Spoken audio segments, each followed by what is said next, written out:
Have you ever heard of the Aswang, a creature that lurks in the dark corners of the Philippines?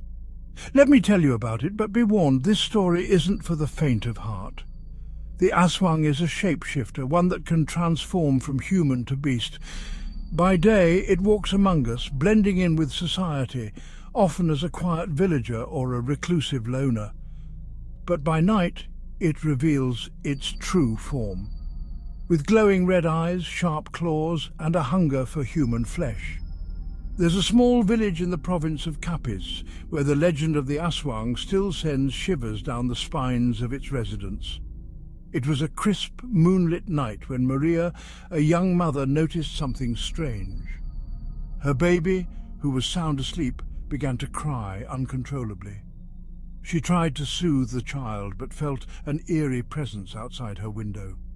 Maria peeked through the curtains and saw a shadowy figure lurking in the trees.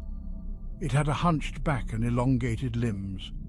Suddenly the figure vanished, leaving Maria trembling with fear. The villagers had warned her about the Aswang, but she had dismissed it as mere superstition. That night she learned the horrifying truth. The next day, the village was abuzz with news. Several chickens had been found dead, their bodies drained of blood. The elders whispered among themselves, their faces etched with worry. They knew the Aswang was near, and it was only a matter of time before it struck again. Determined to protect her child, Maria sought the help of an old healer. The healer gave her a concoction of herbs and garlic, believed to repel the creature. She also placed salt around her home, a known deterrent for the Aswang. That night, Maria stayed awake, clutching her baby close to her chest. Every creak and rustle outside made her heart race. Just as she began to doze off, she heard a faint scratching at the door. Her blood ran cold as the scratching grew louder, more insistent. She could hear the heavy breathing of the beast outside. In a desperate bid to save her child, Maria recited a prayer, hoping for a miracle. Suddenly, the scratching stopped.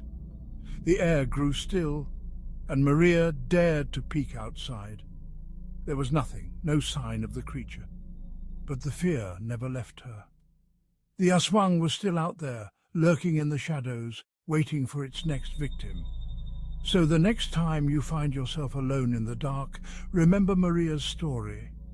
The Aswang could be closer than you think. Sleep tight,